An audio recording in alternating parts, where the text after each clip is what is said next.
when I was thinking about what to say today, it occurred to me that most people, when they start their businesses, right, their businesses are started out of necessity sometimes. They come out of school, or they are in their family, they lose their job, and then they see an idea and they just pursue it. So it's out of necessity sometimes. It's not necessarily that they thought about something and they started the business. And some, they started the business. They had an idea, they had a product, they had a service they wanted to deliver to the marketplace, and then they started it.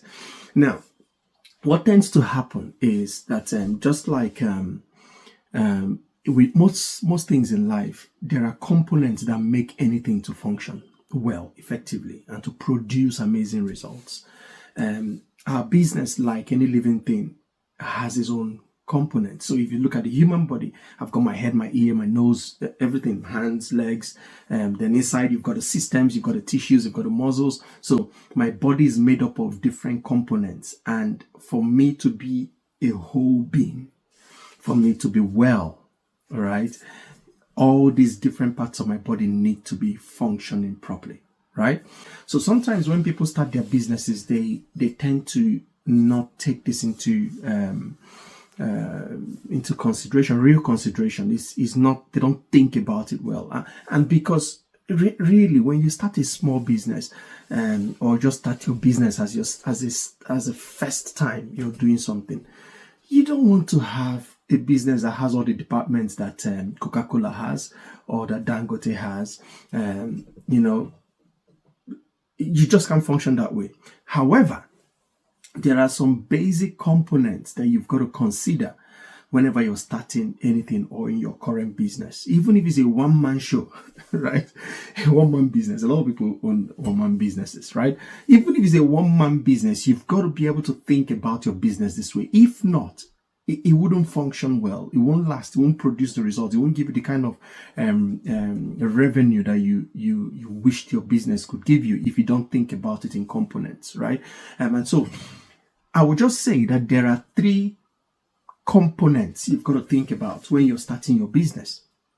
Whether you're a farmer, a hairdresser, a merchant, right? A big business owner, a small medium-sized business owner, you're manufacturing, whatever it is that your business is. Think about these 3 components, right? Now, the first one you've got to think about is the actual business. So a tailor is meant to produce clothes and, sew clothes for people. That's a tailor. That's a core business, right? So that's a core business. Now, that core business is the main thing you deliver, right?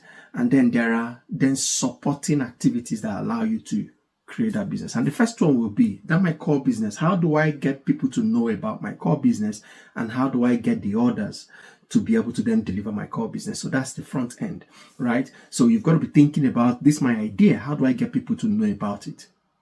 How do I tell people about it, right? Because most businesses, people don't come to it. You've got to go tell people about it. Even if it's a contract you're supplying, right? Someone needs to know that you're able to supply that, make that supply, right? So think about it. This is my business. How will people know about it? If I'm a farmer and I produce crops, or I have is husbandry animals, people need to know that I'm selling chickens or pigs or whatever, right?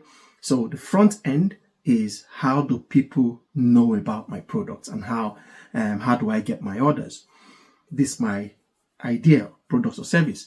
And then the last one you think about is the accounting side. So how do I know that I'm making money or not making money? Because if not, you don't want to be a busy fool, right? So you've got to know that your core business, whatever it is, hairdresser, whatever it is, then how do I know that all these activities I've been doing have actually produced me some money, some income, right? As it were. So core business, the starting point, which is how do people get to me, and how do I let people know what I do? Then how do I do that thing? And then how do I account that what I've done has produced income for me? Now, that's a basic thing you've got to think about at the start, right? Most people, when they are starting some of their small businesses, they have to do all these things. So you've got to understand it. However, to be able to be effective as your business starts to grow, Still think about those three components. How do people know about my business? So that's now your sales department. Your sales department, which you can also break down into sales and marketing. Right? This is how people know about my product, about my service, right? How do you market it? How do you tell people about it? So, and then how do you receive the orders, right? So your customer service, all those sort of things. So as your business is growing, it's still that front end, remember, right? Then when you come to the core business, you've got to think about the core business as, this is my business. How do I fulfill it? How do I deliver it?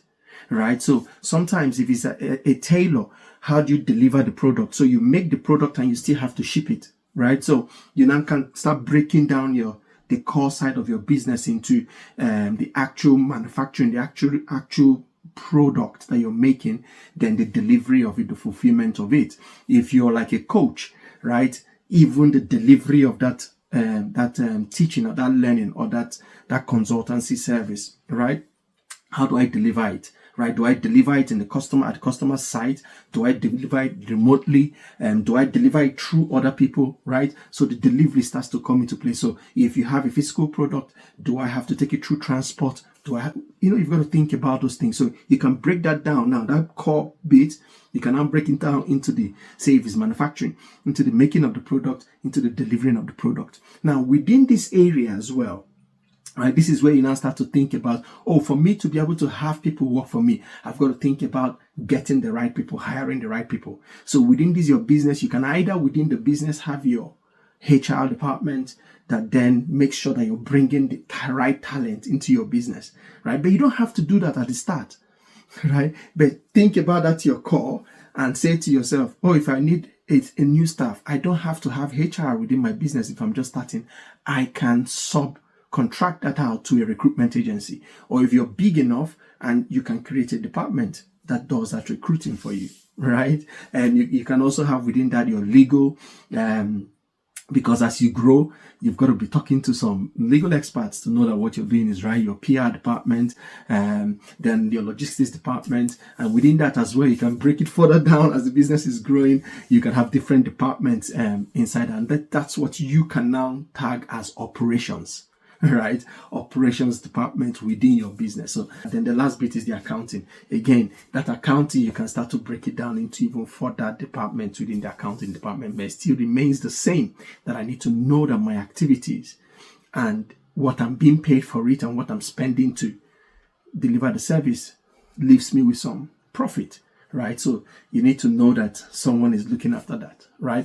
At the start, you can do all three. But you know that you cannot succeed long-term doing all three. So you have to find people who are experts to do these things, to take them from you. And as the business grows, you then start to break them into smaller, even to more departments and sub-departments as it were. So, okay, I think this is within the limit I want this to go now. And I hope it's been useful. I'm happy to take any questions. DM me, ask me questions about how to make some of these things relate to your business. So that farmer out there, that small manufacturer out there, that contractor out there, you've got to think about it. My core service, how do I get people to know about it? And then how do I account for it? All right. Until next time, take care.